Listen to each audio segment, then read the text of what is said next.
La violoniste Julie Berthollet a donc été agressée dans Paris, s'est fait jeter à terre et a été dépouillée de ses bijoux. Fait aggravant, pas une personne n'est venue à sa défense. Cette agression s'est faite dans la joie et la bonne humeur pour l'agresseur et pour les passants. Quels enseignements tirer de cette affaire ?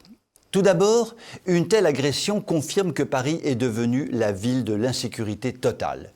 Il n'est pas bon de se promener dans Paris de jour comme de nuit et surtout pour la gente féminine, victime toute désignée pour les malfaiteurs de tout poil. Ensuite, il n'est pas neutre de savoir que Julie, notre violoniste professionnelle, a trouvé bon et opportun de jouer du violon au profit des immigrés. En clair, et disons-le simplement, elle est immigrationniste. Elle s'est fait attaquer et dévaliser par des gens dont elle se félicite de leur venue en France au moyen de sa musique.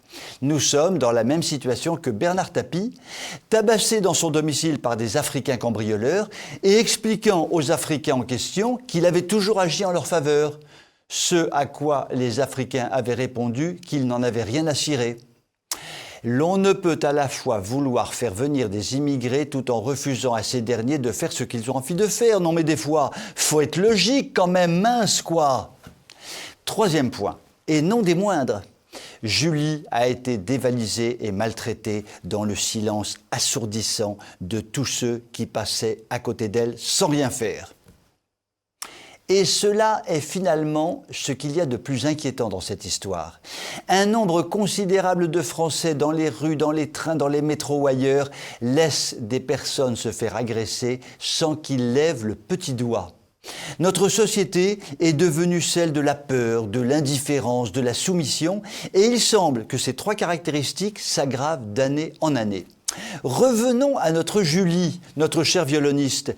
Elle a déclaré vouloir partir en Suisse. Très bien. Elle pourrait aussi utilement s'installer en Hongrie, pays dans lequel il n'y a pas la moindre violence envers les personnes. Elle ne le fera sans doute pas, car le président de la Hongrie est un homme infréquentable, puisqu'il protège son pays de l'immigration et que son pays recueille les bons fruits de sa politique. Julie, en dépit de sa mésaventure, restera sûrement immigrationniste, mais cette fois bien au chaud en Suisse, pays qui protège un peu mieux ses habitants que la France. Je vous souhaite une très bonne soirée.